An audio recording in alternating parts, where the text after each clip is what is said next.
Tayo po ay manalangin muna mga kapatid. Let us pray. Heavenly Father, salamat muli sa araw na ito. Salamat sa kagalakan, kalakasan, sa pag-iingat, sa iyong nakilang pag-ibig. Lord, we give thanks. We are grateful, Lord, at hayaan mo na ibalik po namin ang mataas na papuri at pagsamba namin sa araw na ito. At sa mga oras na ito, Panginoon, ay tutungo kami muli sa pagbabahagi, pakikinig ng iyong mga salita. Panginoon, ikaw ang manguna sa amin. Lead me by your Holy Spirit at ang mga makikinig, Panginoon, buksan mga kisipan. Ang mga puso ay nawa ay maging empty sa mga oras na ito upang makapenetrate ang iyong mga salita. Panginoon, this is my prayer sa araw na ito. Pagpalain ang bawat isa, tulungan ang bawat isa. At kung ako man po ay magkulang, magkamali, Lord, alam ko na nalalaman mo ang kalagayan ko. At alam ko na ipapatawad mo sa akin ang mga kakulangan ko. At bawat isa sa amin, Panginoon. At Lord, pinagkakatiwala ko sa iyong lahat-lahat. Binabalik ko muli ang mataas na papuri at pagsamba. In Jesus Christ, I pray. O may magsabi ng Amen. Amen. Amen. Ating minsang palakpakan po ang ating Panginoon. Tayo po ay bumasa muna ng mga talata ng kasulatan at kayo po ay dalhin ko sa 2 Timothy chapter 4 verse 6 to 8. So sabi po dito, For I am now ready. 2 Timothy chapter 4 verse 6. Sabi po dyan, verse 6, For I am now ready to be offered, and the time of my departure is at hand. I have fought a good fight. I have finished my course. I have kept the faith. Verse 8, Henceforth there is laid up for me a crown of righteousness, which the Lord, the righteous judge, shall give me at that day, and not to me only, but unto all them also that love His appearing. Ang Diyos ang magpala ng kanyang mga salita. Sabihin po nating Amen. Tayo po ay makakaupo na sa mga oras na ito. Salamat muli sa kanyang pribilehiyo na tayo po ay makaparito. Merong pagkakataon na mapakinggan po ang mga salita ng Diyos. So tayo po ay tutungo sa kanyang mga salita. Sabi po sa 2 Timothy chapter 4. Sa 2 Timothy chapter 4 verse 6 to 8, For I am now ready to be offered. So ito po yung panahon na sa Apostol Pablo ay siya po ay malapit ng kunin ng Panginoon. Ibig sabihin, kamatayan. Pero iba po ang aking nakikita dito. Kundi ang nakikita ko dito ay yung rapture. Sabi po dyan, For I am now ready to be offered, and the time of my departure is at hand. So pag sinabing departure ay pag-alis. So alam naman po natin na ang nobya ng Panginoon ay meron pong departure time. No, meron po itong panahon na tayo po ay aalis na po dito sa lupa, sasalubungin ng Panginoon. So, pero sabi diyan sa verse 7, I have fought a good fight. Before tayo po ay tumungo sa rapture, kinakailangan na tayo ay nakipaglabang mabuti sa pananampalataya. I have finished my course. So lahat po tayo ba ay makakapagpatuloy? Tayo ba ay makakaabot doon sa finish line? No? I have kept the faith. Atin bang yung pananampalataya natin ay iingatan ba natin? Ito ba ay atin na hanggang sa dulo ay ito'y papahalagahan po natin. So, at sa verse 8, Henceforth there is laid up for me a crown of righteousness. Tayo po ba ay tatanggap ng crown of righteousness? Tayo po ba ay magkakaroon ng reward sa Panginoon after na tayo po ay nakipaglaban ng mabuting pakikipaglaban sa pananampalatayang ito? At kapag tayo ay na-rapture na, tayo po ay tatanggap ng putong ng katwiran, which the Lord, the righteous judge, shall give me at that day, and not to me only, but unto all them also that love His appearing. So, mahal po ba natin ang pagbabalik ng Panginoon? Amen? So, sabi pa nga doon sa awitin, the battle is almost over. So, alam natin mga kapatid na ang pakikipaglaban natin sa buhay pananampalataya, ito po ay the battle is almost over. Ito po ay malapit na mga kapatid na magtapos ang pakikipaglaban natin sa buhay pananampalataya.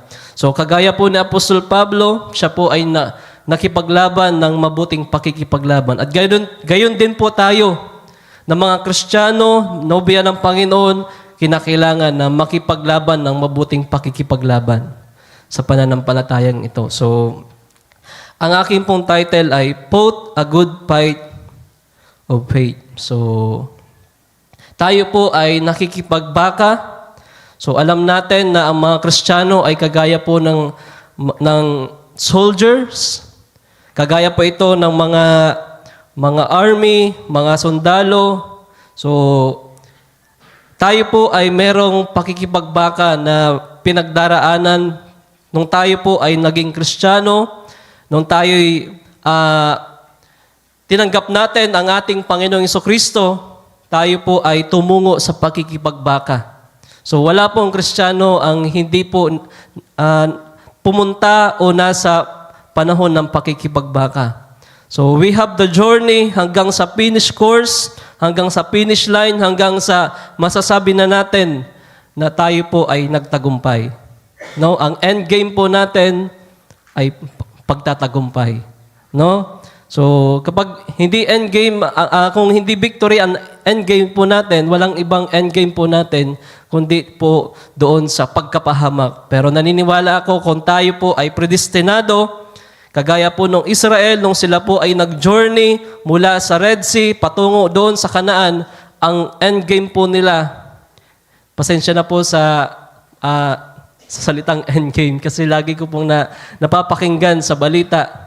Kasi yung Amerika ay hindi nila alam kung ano yung end game po nila. Kasi nung nag-start po sila ng war, wala po silang, iniisip nila na yung war nila ay mga 3 to 4 days lang. Pero ngayon ay umabot na po ng 15 days at wala po silang kasiguruhan. Sabi po sa mga balita, walang kasiguruhan kung kailan yung end game. Kung kailan sila, although na sinasabi ni Trump na they are having a victory, pero sa sinasabi ng marami, they still not, yung end game ay hindi pa nila sigurado.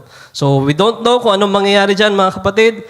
But ang sigurado natin ay tayo po ay magpapatuloy sa pakikipagbakang ito. At kung tayo po ay nasa pakikipagbaka, kinakailangan natin na tayo po ay laging handa. Tayo po ay meron pong baluti. Amen? Ang mga Kristiyanong, mga soldiers, ito ay dapat na handa.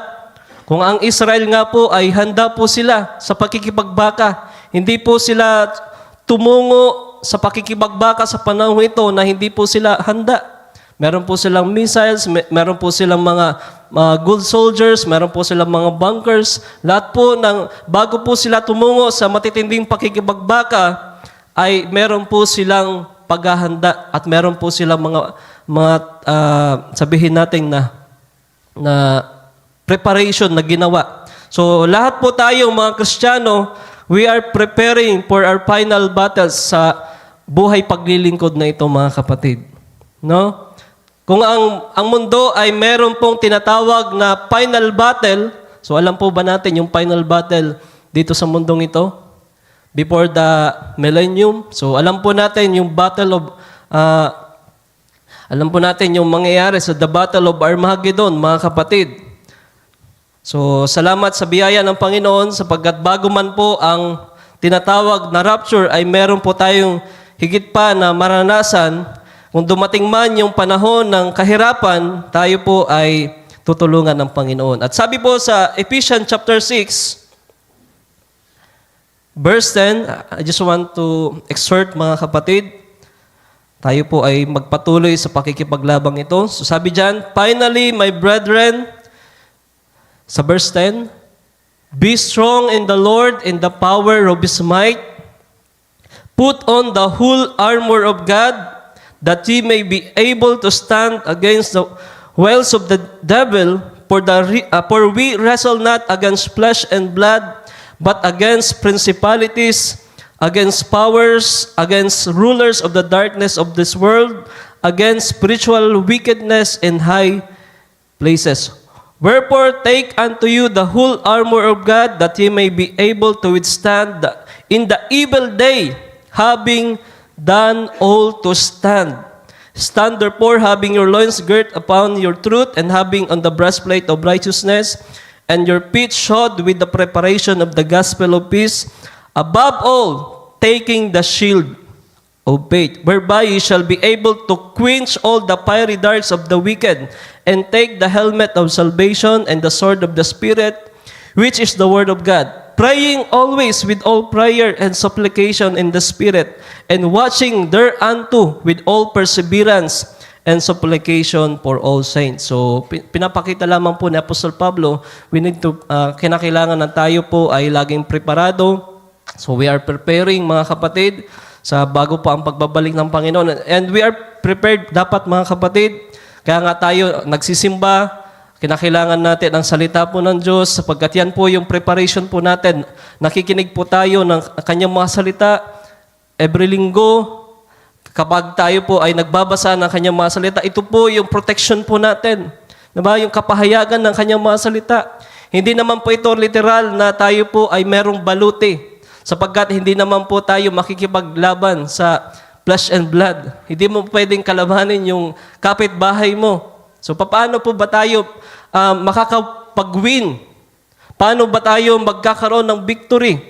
So, kapag sinabing victory, hindi kagaya ng Israel ngayon, kapag sila po ay merong kaaway, pinapatay nila.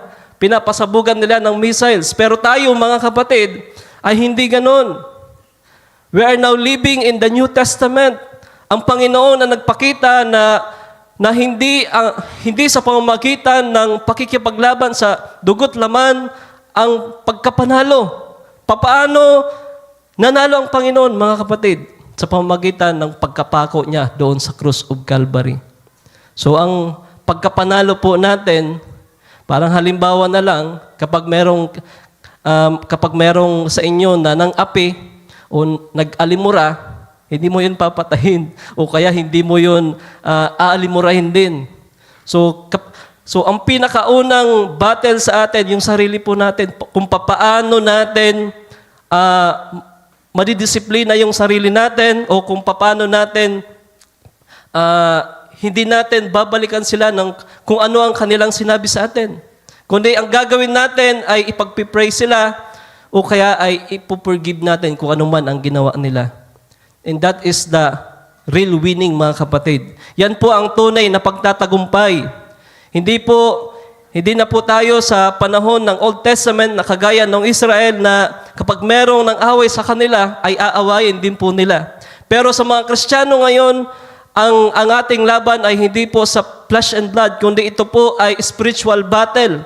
Yung sarili po natin, sabi po pa nga po ni Brother Branham, the greatest battle ever po ay sa ating kaisipan. O, paano ito magdesisyon ng tama at mali? Kapag merong ng api sa atin, merong ng chismis sa atin, o kaya kung ano man ang ginawa sa atin, hindi natin sila i-curse, o kaya ay babalikan sa kung ano ang ginawa nila. Ang gagawin natin ay ipagpipray sila, at sila ay papatawarin natin, mga kapatid. And that is winning, kagaya ng ginawa ng ating Panginoon in the cross of Calvary. Kaya nga ang sabi ng Panginoon, after na po siya ipako doon sa cross of Calvary, sabi niya, patawarin ang lahat sapagkat hindi nila alam kung anong kanilang ginagawa. Ama, patawarin mo sila sapagkat hindi nila alam ang kanilang ginagawa. So, ganun din po sa atin. Ang pagtatagumpay ay kung papaano natin mapapagtagumpayan yung sarili mismo natin. Because this is our battle, mga kapatid, yung ating mismong sarili. Hallelujah. So, tayo po ay dumako pa sa mas marami pang bahagi. So, kung meron mang makakita natin na pakikipagbaka, so, ang dami na natin na na pinagdaanan ng pakikibagbaka, mga kapatid. Nung tayo po ay naging Kristiyano, agad tayo po ay merong mga battles na pinagdaanan. At si Apostol Pablo ay tiningnan niya yung lahat ng mga pinagdaanan niya. Yung mga bagay na pinagdaanan niya, yung mga testing and trials ay tila baga minsan binabalikan niya ito, mga kapatid. At hanggang sa pinakadulo ng kanyang buhay, siya po ay nagtagumpay. At alam ko, ganun din po tayo. Ang dami na po natin na pinagdaanan nung tayo po ay unang naging Kristiyano. So kagaya po ng Israel, nung sila po ay tumawid doon po sa Red Sea, ang dami po nilang naging problema at testing and trial. So minsan tayo po ay isa-isahin po natin yan. Pero bago yan ay tumungo po tayo sa Joshua chapter 24. Kasi binalikan po ni Joshua yung mga naging karanasan po nila doon sa journey po nila mula doon sa Red Sea hanggang sa tumungo po sila doon sa land of Canaan.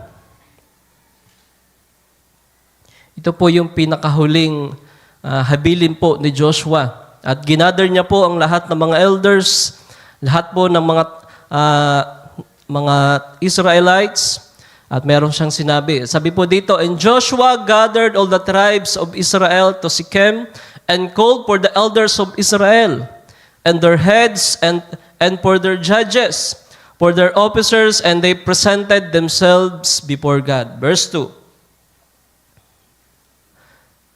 "And Joshua said unto the people, Thus saith the Lord God of Israel, Your fathers dwelt on the other sides of the flood in old time.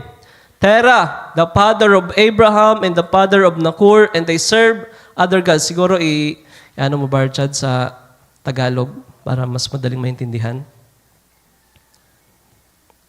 "At sinabi Joshua, sa buong bayan, ganito ang sabi ng Panginoon ng Diyos ng Israel, ang inyong mga magulang ay tumahan ng unang panahon sa dako roon sa ilog, na dilit iba isa si Tare, na ama ni Abraham at ama ni Nahor, at sila'y naglingkod sa ibang mga Diyos." Verse 3, "At kinuha ko ang iyong amang si Abraham mula sa dako roon ng ilog, at pinatnubayan ko siya sa buong lupain ng Kanaan, at pinarami ko ang kanyang binhi, at ibinigay ko sa kanya si Isaac." Verse 4, "At ibinigay ko kay Isaac si Jacob at si Esau, at ibinigay ko kay Esau ang bundok ng Seir upang ariin, at si Jacob at ang kanyang mga anak ay bumabang pumasok sa Ehipto." Verse 5, so marami-rami po tayong babasahin. So pagtiisan po natin ng bahagya. "At aking sinugo si Moses at si Aaron, at sinalot ko ang Ehipto ayon sa aking ginawa sa gitna niyon, at pagkatapos ay inilabas ko kayo." Verse 6, "At inilabas ko ang inyong mga magulang sa Ehipto, at kayo'y naparoon sa dagat, at hinabol ko ang mga taga-Ehipto, ang inyong mga magulang ng mga karo at ng mga ngabayo hanggang sa dagat na mapula." Verse 7, "At nang sila'y dumaing sa Panginoon, ay nilagyan niya ng kadiliman ang pagitan ninyo at ang mga taga-Ehipto, at itinabon ang dagat sa kanila, at tinakpan sila, at nakita ng inyong mga mata kung ano ang aking ginawa sa Ehipto, at kayo'y tumahan sa ilang na malaon. At pinapasok ko kayo sa lupain ng mga Amoreo na tumatahan sa dako ng roon, at siya'y nakipagbaka sa inyo, at ibinigay ko sila sa inyong mga kamay, at inyong inari ang kanyang lupain, at nilipol ko sila sa harap nyo." Sa verse 9, "Nang magkagay tumindig si Balak." So sa verse 10 na lang. Verse 11, "At kayo'y tumawid sa Jordan at dumating sa Jericho, at ang mga tao sa Jericho ay nakipaglaban sa inyo, ang Amoreo at ang Pereseo at ang Cananeo at ang Heteo at ang Gergeseo, ang Hebeo at Jebuseo, at ibinigay ko sila sa inyong kamay." Verse 12, so hanggang verse 17 lang siguro yan. "At sinugo ko ang malalaking putakte sa unahan ninyo, na siyang nagtaboy sa kanila sa harap ninyo sa mga tuwid bagay sa 2 hari ng mga Amoreo, hindi sa pamagitan ng inyong tabak ni ng inyong busog." Verse 13, "At aking binigyan kayo ng lupain na hindi ninyo binukid, at ng mga bayang hindi ninyo itinayo sa inyong tinatahanan, at mga ubasan at mga olibuhan na hindi ninyo itinanim sa inyong kinakain." Verse 14, ngayon nga ay matakot kayo sa Panginoon. So after po na si Joshua po ay binalikan po yung nangyari po sa kanila mula kay Abraham, mula kay Isaac, mula sa paglabas po nila sa Ehipto, at sila po ay dumaan doon sa Red Sea, at sila po ay tumungo doon sa wilderness, at sila po ay tumungo doon sa land of Canaan. At lahat yun ay pinagtagumpayan nila, mga kapatid. Lahat ng battles po nila ay pinagtagumpayan po nila. Pero may mga pagkakataon na sila po ay natatalo, may mga pagkakataon na nasusuway po nila ang utos ng Panginoon. So natural po yan, mga kapatid. Karamihan po sa atin, may mga panahon na tayo po ay nagtatagumpay, at meron din pong panahon na tayo po ay nabibigo. Sa anong dahilan? Dahilan sa kasalanan. Dahilan sa kakulangan sa maraming bagay, mga kapatid, sa pagkaunawa sa kanyang mga salita. At sa verse, ngayon nga ay matakot kayo sa Panginoon at paglingkuran ninyo siya sa pagtatapat sa katotohanan, at inyong alisin ang mga Diyos na mga pinaglilingkuran ng inyong mga magulang sa dako roon ng ilog at sa Ehipto, at inyong paglingkuran ang Panginoon. Muli po na pinapaalala ni Joshua sa lahat ng mga Israelites na maglingkod sila ng tapat at may kasinsiruhan sa Panginoon. At sabi niya, alisin niyo ang mga Diyos-Diyosan niyo sa inyong mga buhay, sa inyong mga tahanan. At sa verse 15, kung inaakala ninyong masama na maglingkod sa Panginoon, sino po ba sa inyo ang nag-iisip na hindi na mabuting maglingkod sa Panginoon, mga kapatid?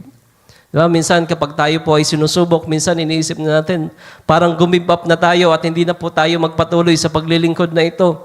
Dahilan po sa maraming struggles. Pero sabi po dyan ni Joshua, at kung inaakala ninyong masama na maglingkod sa Panginoon, ay piliin ninyo sa araw na ito kung sino ang inyong paglilingkuran. Kung ang mga Diyos ng inyong mga magulang na pinaglingkuran sa dako roon ng ilog, o ang Diyos ng mga Amoreo na ang lupain nila ay inyong tinatahanan. Ngunit sa ganang akin at ng aking sambahayanan ay maglilingkod kami sa Panginoon. So, pakatapos po na saysayin ni Joshua ang lahat po ng battles po nila, lahat po nalang pinagdaanan, muling pinaalala ni Joshua sa lahat ng mga Israelites, sa lahat ng mga nangunguna doon sa Israel, ay sabi niya, kung sa palagay nyo ay masamang maglingkod sa Panginoon, pwede nyo naman na maglingkod kayo sa ibang Diyos. Yung mga Diyos-Diyosan na pinaglingkuran ng mga ninuno nyo, ng mga dati nyong kinagisnan. Diba? Tayong mga Kristiyano, meron po tayong mga past na mino-worship, na hindi natin, tayo po ay nasa ibang mga katuruan, ibang mga paglilingkod. So, wala naman tayo kagaya po ng Israel na meron pong mga Diyos-Diyosan. Merong mga Anita. Siguro may mga ganun pa sa panahon natin ngayon. Pero tayo, mga kapatid, ay lumabas po tayo sa denomination. So, kung inakala ninyo na yun yung mabuting paglilingkod nyo, pwede ko rin nasabihin na pwedeng gawin nyo rin yun. Pwede kayong bumalik doon. Pero sabi ni Joshua, sa ganang akin, ako'y maglilingkod sa Panginoon na nagligtas sa akin doon sa land of Canaan at nagtagumpay sa akin. Ay pinanagumpay niya ako doon sa mga battles doon sa land of Canaan. So, sa lahat po ng ating pakikipagbaka, mga kapatid, no? Marami po sa atin, 12 years na naglilingkod, 15 years na naglilingkod. Mula nung kayo po ay naging Kristiyano. So napakarami na po natin na pinagdaanan, mga kapatid. So ngayon, kung sa panahong ito, sabi pa nga, the battle is almost over. Tayo po ay tutungo na doon sa mas higit pang pakikipagbaka. Kung ang Israel po, ang pinakahuling pakikipagbaka nila ay doon po sa land of Canaan. Kung saan, doon po yung mas maraming pakikipagbaka. At kung papahintulutan na ng Panginoon, mga kapatid, kung magkaroon na ng transition, yung pakikipagbaka natin, bago po ang pagbabalik ng Panginoon, mas mabigat na yung mga pwede nating maranasan. Diba? Kaya nga tayo ay, pag tinitingnan ko po yung mga world news ngayon, ay we are now in the brink of global economic crisis. Diba? Napakataas ng gasolina. Kapag tumaas ang gasolina, apektado po yan lahat. Pag iniisip ko nga po na, kasi alam natin na ang Amerika ay babagsak. So, ang trabaho ko, mga kapatid, ang trabaho ng aking asawa ay empleyado po kami ng American citizen. Kami po ay nagtatrabaho sa isang Amerikano. So, kapag naapektuhan yung Amerika, maapektuhan din po kami. So, mawawalan kami ng trabaho.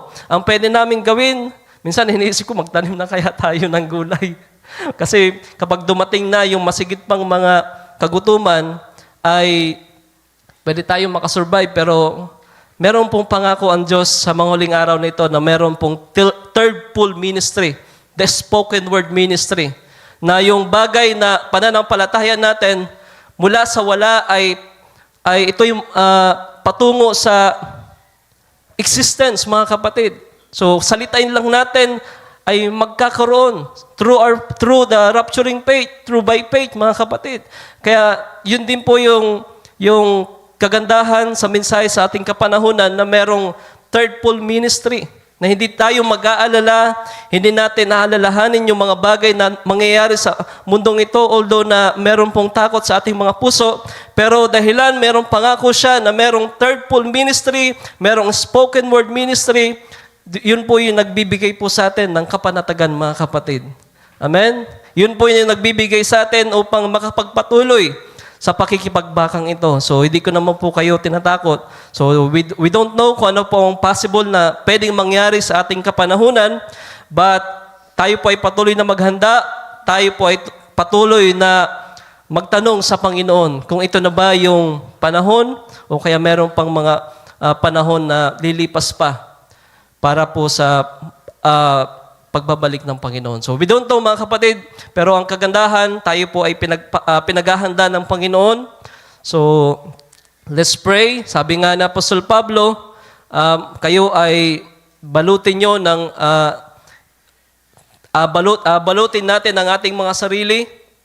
Dapat tayo ay merong baluti, mga kapatid, bilang mga soldiers, at tayo ay patuloy na manalangin with prayer and supplication. Wala tayong ibang magagawa kundi po tayo ay manalangin.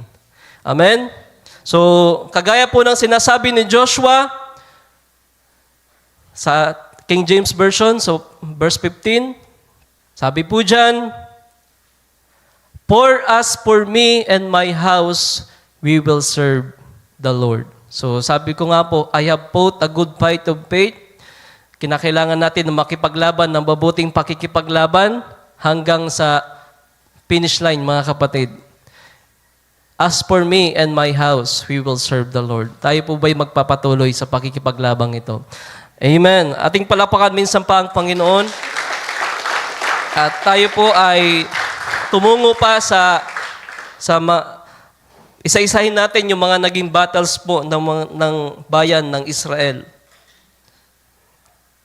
So, isa-isahin ko po yung mga major battles na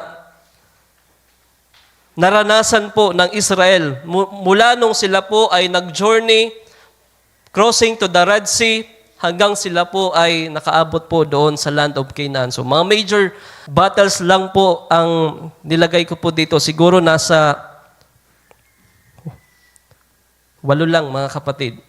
So, isa-isahin po natin. Ang unang battle po nila ay yung Red Sea. So, ito po ay pagtitipot larawan ng tayo po ay nabautismuhan sa tubig. We are justified.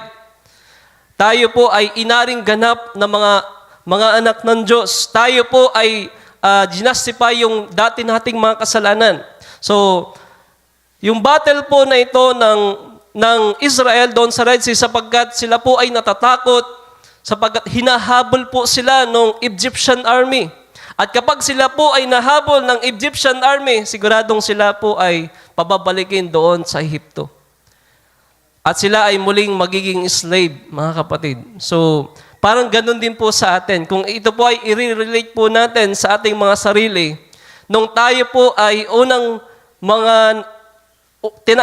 natin natanggap ang mensahe o kaya ang salita po ng Diyos, ang ating Panginoong Jesucristo ay tila baga meron sa atin na pumipigil agad.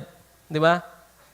Diba, wala na po kasi sa atin dito na baguhan, na kakabaptize pa lang. Pero ang struggle po ng mga bagong baptize ay marami po silang maririnig.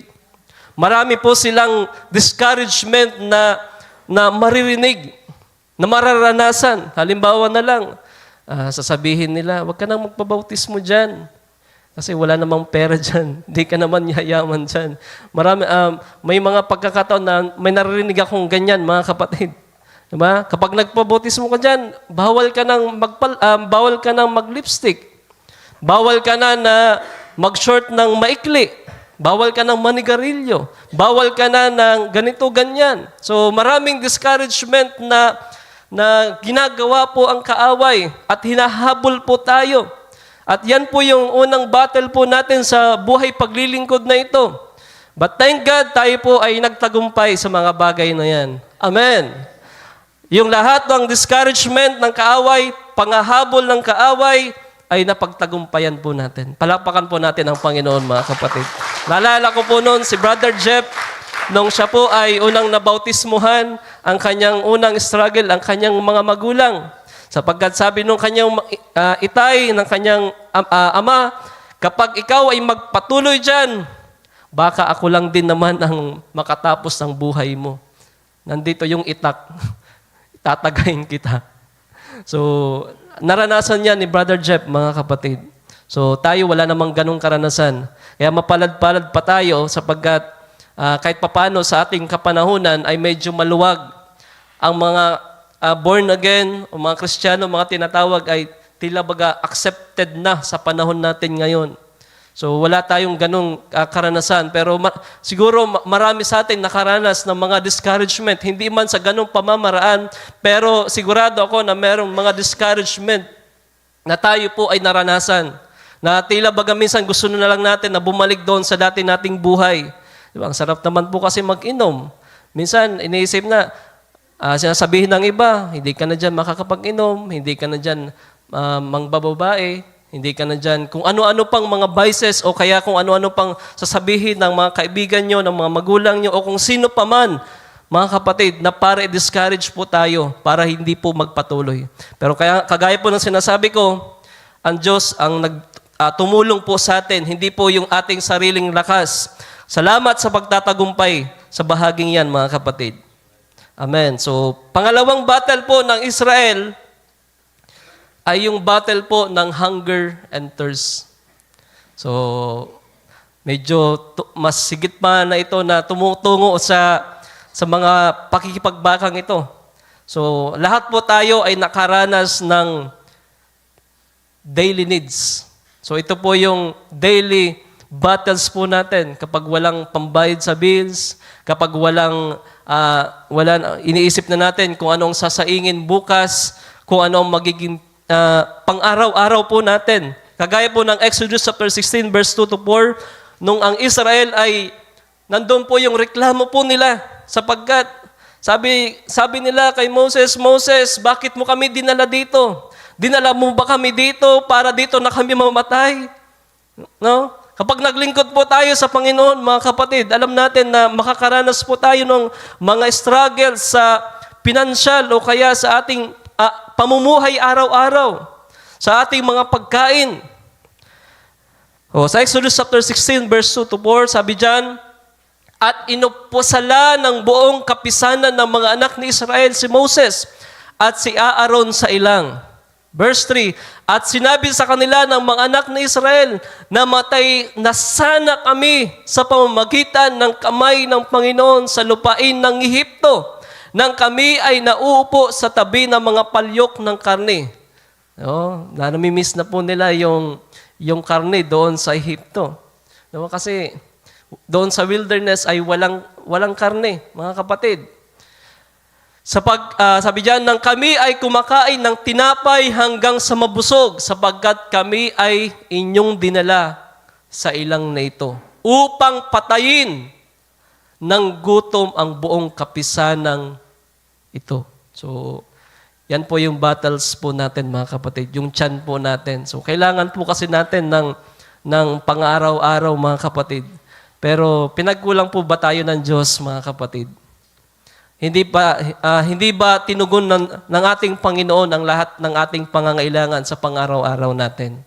Sino po sa inyo yung nagutom? Yung literal na nagutom talagang 5 days walang kinain. Wala naman po siguro. Maliban kung nagpapasting po kayo. Pero salamat po sa biyaya ng Panginoon kasi pinakita ng Diyos na siya po ay kaya niyang magbigay ng provision. So ano po yung provision ng Panginoon?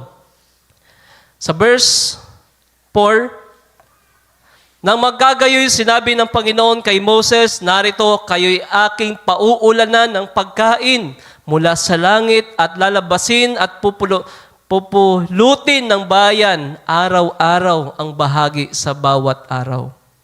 So, ang Diyos nag-provide sa Israel ng mana at ng karne. Salamat sa biyaya ng Panginoon, mga kapatid. At yung battles ng atin na sa pang-araw-araw ay napapagtagumpayan po natin. No? Ibinibigay ng Panginoon yung pagkain po natin, our daily needs, mga kapatid.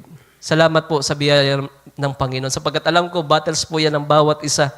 Wala pong magsasabi na, hindi ko yan battles, hindi ko po yan struggle. So, ang dami nga nating utang, mga kapatid. Ang dami nga natin na pinagdaraanan sa buhay paglilingkod na ito. Ang dami nating struggle sa buhay mga pinansyal, lalo na sa kapanahonang ito. Pero kagaya po ng ginawa ng Panginoon sa Israel, ang Diyos ang nag-provide. So anuman ang ating pwedeng kaharapin sa mga unahan ng ating mga buhay, sigurado ako, ang Diyos ang magpo-provide, mga kapatid. So kailangan lang natin na magpatuloy at magtiwala sa Panginoon. So yung hunger and thirst, yun yung pangalawang battles po nila doon sa wilderness. At lahat po tayo ay nakakaranas ng mga bagay na yan. At pangatlong battles po ng Israel ay,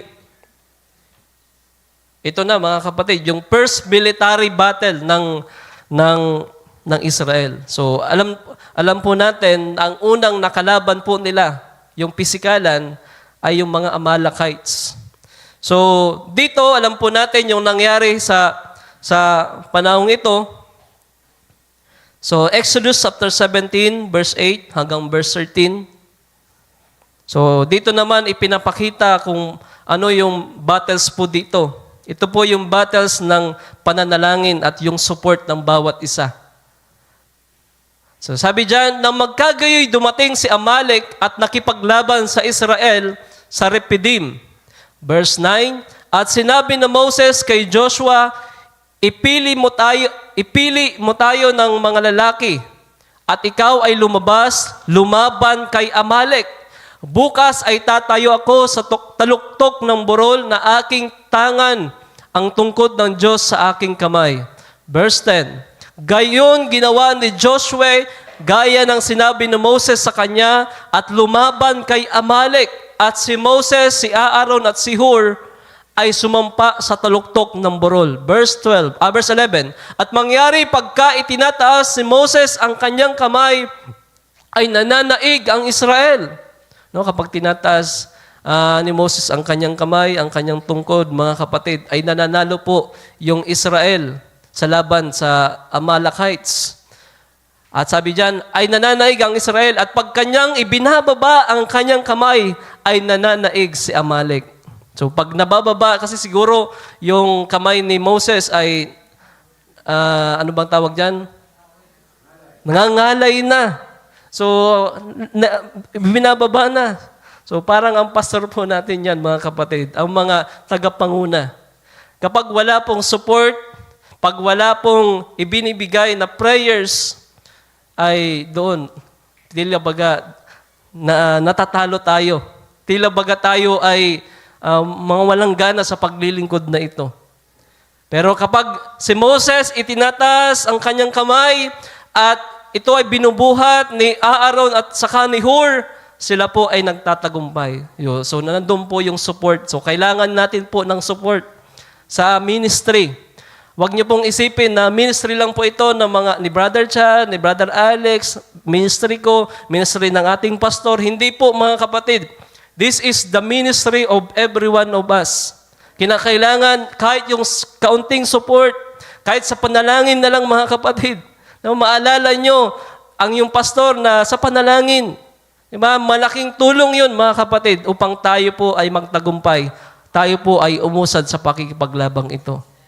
Sa verse 12, hallelujah, datapat ang mga kamay ni Moses ay nangalay at sila'y kumuha ng isang bato at inilagay sa ibaba at kanyang inupuan at inalalaya ni Aaron at ni Hur ang kanyang mga kamay. Ang isa'y sa isang dako at ang isa'y sa kabilang dako. At ang kanyang mga kamay ay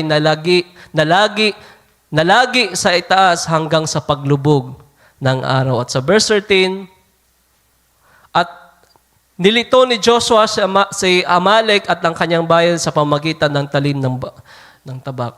At Joshua discomfited Amalek and his people with the edge of the sword. So, kung gusto po natin na makapagpatuloy magtagumpay, we need the support of everyone. Kailangan po natin ipanalangin ang ating pastor, ang mga nangunguna sa dakong ito. Kailangan po natin yon mga kapatid, para po tayo ay makapagpatuloy at makalaban mga kapatid sa buhay pananampalatayang ito. Huwag po natin iasa lamang sa pastor, huwag po natin iasa lamang sa ilan-ilan lamang. Ang bawat isa po sa atin ay kailangan na mag-support. So, ang support natin ay prayer, tithes and offering, support sa bawat isa, pagmamahal sa bawat isa. Kung ano pa man, mga kapatid, lahat-lahat yan ay kailangan po natin sa ministry. Support sa music ministry, sa lahat ng bahagi, mga kapatid, kung gusto natin na magtagumpay, we need the support of everyone at panalangin para magtagumpay po tayo. So, pangatlong laban yan ng Israel. So, pangapat na laban, ibilisan ko lamang po sapagkat tayo po ay kulang na sa oras. So, pangapat ay yung idolatry battles, yung crisis, mga kapatid, sa idolatry. Sapagkat yung Israel ay, nung si Moses ay pumunta doon sa Mount Sinai, nag 40 days and 40 nights, yung Israel ay nangangamba na sapagkat baka patay na si Moses. Baka wala ng leader, baka wala ng, hindi na tayo tutugunin ng Diyos. Kaya ang ginawa ng Israel ay gumawa po sila ng golden calf, isang gintong baka, at inanyuan nila ito mga kapatid, at ito yung sinamba nila. At alam natin na nagalit ang Diyos sa bagay na yon. And that is idolatry. Yan yung pinakaayaw ng Diyos mga kapatid, yung idolatry. So ano po ba yung idolatry sa panahon po natin ngayon? So sabi po ni Brother Branham, anything you put before God becomes your idol. So anumang bagay na inuuna natin maliban na hindi natin unahin yung kalooban ng Diyos, mga kapatid, yun daw yung idols po natin. Kung inuuna natin yung career po natin, inuuna po natin yung tindahan po natin, kapag nga Sunday wala ka at nagtitinda ka, yung idols mo ay yung tindahan mo. So, sana'y mapagtagumpayan natin yung battles na yan. Sana every linggo, kapag merong gawain, nandito po tayo mga kapatid. And that is our battle. So, hindi naman po tayo nagiging legalist or extreme, pero yan po ay battles na dapat po natin na pagtagumpayan. Yung idolatry crisis. Dapat ang una sa buhay po natin ay ang paglilingkod po natin sa Panginoon. Wala na pong ibang bagay na pwedeng dapat nating unahin. Seek ye first the kingdom of God, and all these things shall be added unto you. Una ang Diyos na paglilingkuran po natin.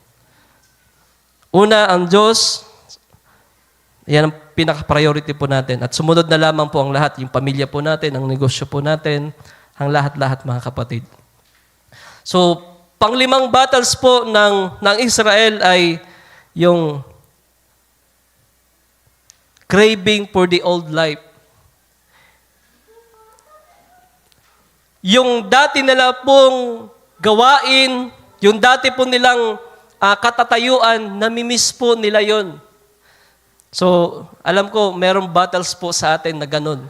No? Parang namimiss po natin yung dati po natin na old life. May bahagi pa rin po sa buhay po natin na parang ganun. Sa Numbers chapter 11, verse 6, verse 4 mo muna, verse 4. Sabi po dyan, at ang halo-halong karamihan na nasa gitna nila ay nahulog sa kasakiman at ang mga anak ni Israel naman ay muling umiyak at nagsabi, sino ang magbibigay sa atin ng karning makakain? Verse 5. Ating naalala ang isda na ating kinakain sa Ehipto na walang bayad, ang mga pipino, ang mga melon at mga pero at mga sibuyas at ang mga bawang. So, doon po kasi sa wilderness, wala ka namang makikita talaga doon na melon, pipino, no? Wala ka doon kasi nasa wilderness. Ang kakainin mo lang talaga doon, yung ibinibigay ng Panginoon. Yung mana and yung quail, yung pugo. Sa Tagalog, pugo, mga kapatid. So, wala po sa wilderness. Kaya yung ginagawa ng Israel ay tila baga, namimiss po nila yung dati nilang kalalagayan. Kung saan sila po ay, kahit sila ay slave, at least nakakain po sila ng sibuyas, ng bawang, ng pipino, ng melon. Sagana po sila. So kung minsan tayong mga mananampalataya, we have the battles na yung bagay na kapag hindi tayo nag-iingat, parang naalala po natin, parang ang sarap kasing uminom dati. Diba? Kapag umiinom, merong kausap, merong katagayan. No? Yung dati na hindi bawal yung paninigarilyo. Yung dati na pwedeng magkaroon ng kasintahan, non-believer. So sa mga kabinataan kaya natin ngayon, mga kapatid, meron po ba kayong mga kasintahan?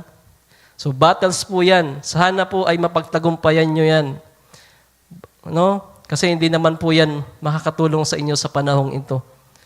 Kagaya po ng sinabi ko nga ngayon, kilig ngayon, iyak later. Kasi karamihan naman po ng nagkakaroon ng relasyon kapag high school pa lang, nagbi-break din po yan. Sa estimate ko, mga kapatid, wala pa akong classmate na nung naging magkasintahan nung high school at saka nung college na naging mag-asawa ngayon. Siguro mayroong isa, pero karamihan walang nangyari, mga kapatid. So, depende naman po yan sa maging sitwasyon. Pero dahilan kayo po ay nasa salita po ng Diyos, yan po ay battles po ninyo. Kinakailangan nyo pong pagtagumpayan ang bagay na yan. So, sabi po nga ng ating pastor, normal naman po na magkaroon ka ng paghanga, pero hanggang doon lang po yun, mga kapatid. Kung hindi kalooban ng Diyos, kinakailangan na pagtagumpayan po yan ng mga kabataan. Amen po ba sa mga kabataan? Ngumiti nga po yung mga kabataan. So, sana po ang mga kabataan natin ay magtagumpay sa bagay na yan. At nawa ang Diyos ang tumulong po sa inyo na alisin ang mga bagay na yan. Kasi kahit anong sabi po namin, kahit anong pong pangangaral po namin, kung hindi gagawa ang Diyos sa inyong buhay, hindi po mangungusap ang Diyos sa inyong mga buhay, hindi po kayo i-convict, wala pong mangyayari dyan. Sapagkat ang magagawa lang po namin ay magpaalala. Ang magagawa lang po namin ay magsabi, hindi po namin pwedeng kontrolin yung mga buhay nyo. Hindi namin pwedeng itali po kayo. Hindi po ganon, mga kapatid, sa message at hindi po ganon sa paglilingkod natin. Kinakailangan na ipangaral, kinakailangan na sabihin lang po namin. Parang si Brother Branham. Si Brother Branham, nung siya po ay nangangaral, minsan nadidisappoint po siya. Sapagkat sabi niya, ilang beses na ako nangaral, pero hindi pa rin natututo yung mga kapatid, yung mga kapatiran, yung mga mananampalataya. At minsan meron na siyang parang attitude na, ano kaya, itutuloy ko pa kaya yung pangangaral ko sapagkat wala naman na parang nakikinig. Pero ang sabi ng Panginoon kay Brother Branham, ako ang magsasaayos ng kanilang mga buhay. Kasi wala po sa preacher ang pagbabago ng buhay, kundi sa conviction ng banal na Espiritu. So sana ay ang mga kabataan, ang bawat isa po sa atin, ay ang Espiritu ng Diyos ang mag-convict po sa atin, mga kapatid. Kasi ang pagbabago ay nasa Panginoon. Ang pagtatagumpay po ay sa Panginoon, hindi po sa amin lang. So yan po ang isa sa battle po ng Israel, yung dating buhay nila ay tila baga namimiss po nila. So, ganun din po tayo minsan, mga kapatid. At kinakailangan po natin na pagtagumpayan po natin ang bagay na yan. Amen. So, sa pang-anim na battles po nila ay yung battles of temptation. Immoralities. So, sa Numbers chapter 25, mukhang hindi ako makakatapos, kapatid, ha? Sige lang. Numbers chapter 25, verse 1. At ang Israel ay tumaan sa Sitem at ang bayan ay nagpasimulang magkasala ng pakikiapid sa mga anak na babae ng Moab. So ito na yung intermarriages, mga kapatid, at yung immoralities ng Israel. At yun po yung isang battles po nila. No? So sa panahon po natin ngayon, ay battles pa rin po natin ngayon ito. Yung mga kabataan ay do not unequally yoked to the unbelievers. So hanggat maaari ay ito ay ang kanilang maging marriage ay yung Kristiyano na. Pero sabi ko nga, hindi naman po natin hawak ang buhay ng bawat isa. Ang Diyos pa rin ang may hawak niyan. At ang Diyos nagalit sa bayan ng Israel sa bagay na immoralidad na ginawa ng Israel, mga kapatid. Sa verse 2, sapagkat kanilang tinawag ang mga bayan sa mga ahin sa kanilang mga Diyos at ang bayan ay kumain at yumukod sa kanilang mga Diyos. So, ganun po ang mangyayari, mga kapatid, kapag mayroong intermarriages na mangyayari mula sa believer at sa unbeliever. So, ganun po sa panahon na yan. So, yan po yung pang-anim na laban ng Israel. So, yung pang-pito, mga kapatid, ay yung Battle of Canaan na. Doon na po yung pinaka-final battles po ng Israel. So, alam po natin kung anong nangyari sa battles of Canaan, yung battles of Jericho, battles of Ai, battles of 5 kings, the battles of Gibeonites. So, yun yung mga huling mga pakikibagbaka ng Israel. Hindi ko na po babanggitin ng lahat. So, alam ko na tayo po ay tutungo sa pinaka-huling mga yugto ng pakikipagbaka po natin. Kagaya po ng sinasabi ko, the battle is almost over. Maaring magkaroon na ng transition ng yung pakikipagbaka po natin. Bago dumating ang Panginoon ay meron po tayong maranasan na final battles po sa ating mga buhay. So hindi natin alam kung ano yung mga final battles pa natin. Pero kagaya po ng nabanggit po nung Miyerkules, there is a squeezing time na magaganap. Yung pressure na magaganap sa nobya ng Panginoon. No? So kinakailangan natin na maging handa, patuloy tayo mag-pray, mga kapatid, na tayo po ay tulungan sa battle na ito. Pero kagaya po ng bayan ng Israel, kung paano nila napagtagumpayan yung land of Canaan, ay ganoon din po naman po tayo. Kung tayo mga predestinado at kung tayo po ay mga anak ng Diyos, magtatagumpay po tayo, mga kapatid. Mari po ba nating palakpakan ang ating Panginoon? At nais ko lang po mag-quotes, isang quotes lang. Pwede pong paki-flash paki-search po ng The Preview of the Bride. So, The Rapture po yan, The Rapture. So, 198. I-search mo lang, sir, yung the Preview of the Bride. At ang title po ng pangaral ni Brother Branham ay yung The Rapture. So, nice kong tawagan ang mga musician, mga kapatid, at tayo umawit ng I have fought a good fight of faith. I have fought a good fight. Yung kinanta ni Pastor Lanlan, bago tayo tumungo, mga kapatid, sa panalangin. Sabi po dyan, I remember that night, for I seen the preview of the bride. I stood there and seen a beautiful little lady, just correctly dressed, and things marching this way. So, ang mga nobya ng Panginoon, mga kapatid, ay nagmamarcha ito kagaya ng isang soldiers. Although na, ang ano dyan ay preview of the bride. Dapat ang bride naka-gown.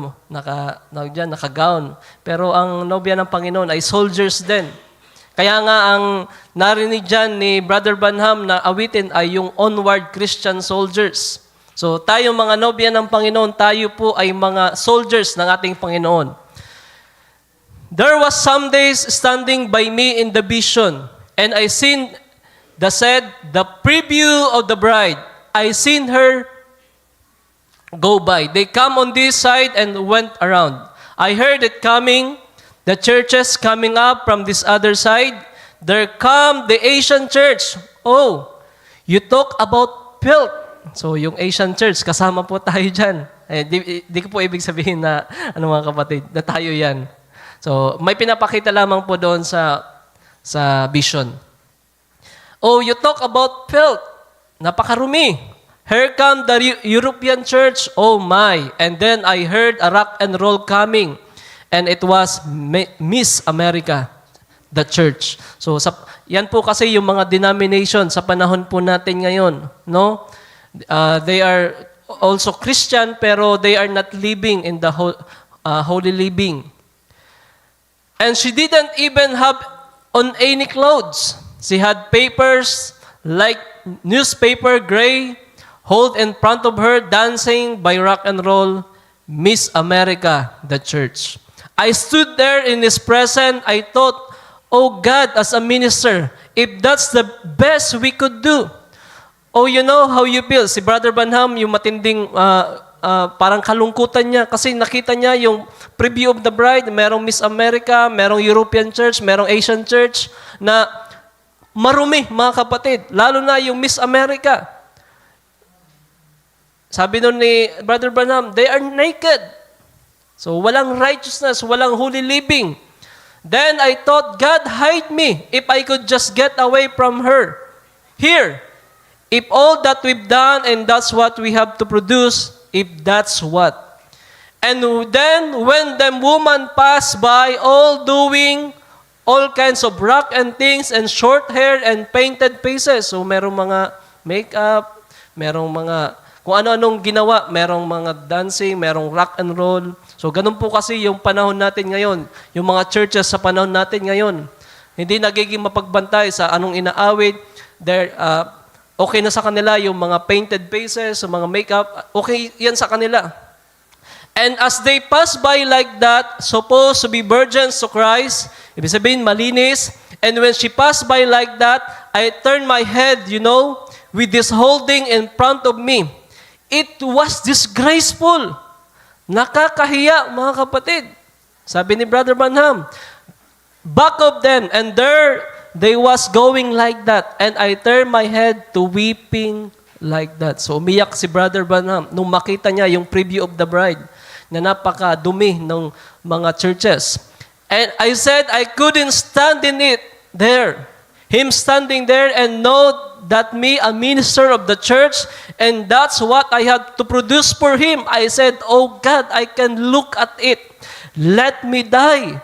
Let me fade away in like that. And as I soon, it went out every time one of them would come, they go out to a certain place, then drop off. I just hear the sound of it as it went away. So, natapos na yung preview of the bride ng mga Miss America, European, Asian, at ano pa. Then I heard something like onward Christian soldiers. Kagaya po ng sinasabi ko, yung preview of the bride ay ang kinakanta yung onward Christian soldiers. So tayo kasi mga sundalo ng Panginoon, mga kapatid. I look and here come that sainted bunch of the little girls just exactly the way they was. All correctly dressed. Their hair hanging way down on their back. Smooth, clean, marching like this to the step of the gospel. She was the word. They look like one out of every nation. Sila po yung mga lumabas sa iba't iba na kaiglesia,han sa iba't ibang nasyon. And seeing them pass by, instead of going down, they started going up. No? Imbis na sila po ay pag-going down, sila po ay pabulusok pababa, ang pagmarcha nila ay patungo sa paitaas. So, ganun po ba ang nobya ng Panginoon, mga kapatid? Tayo po ay patungo paitaas hanggang sa rapture.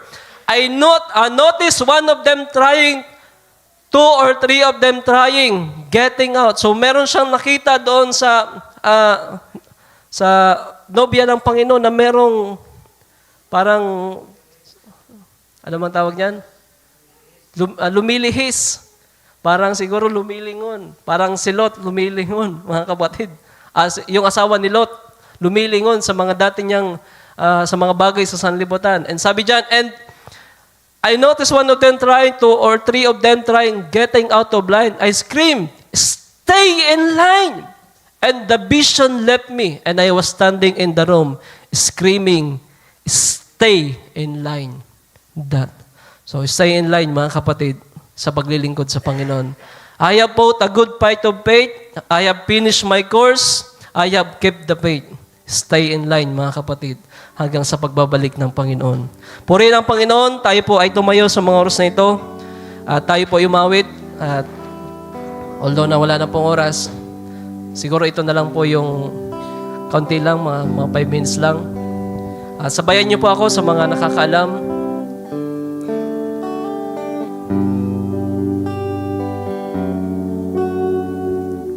Brother Robert, pwedeng paano? Pa-start?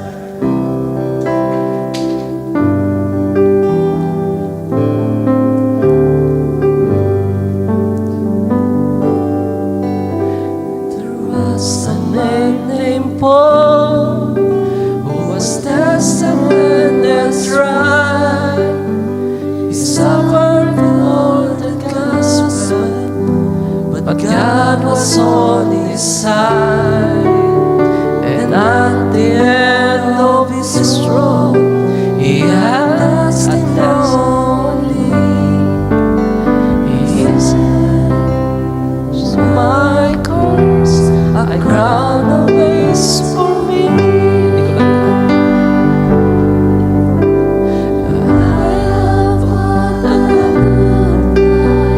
I have kept the faith. I've been through some hard times, permitted by His grace. The battle's almost over. I have run the race. I have fought the good fight. I have kept the faith. Looking back through all my years, all my years, there's battles along the way. Persecution, pain and tears. I struggle day by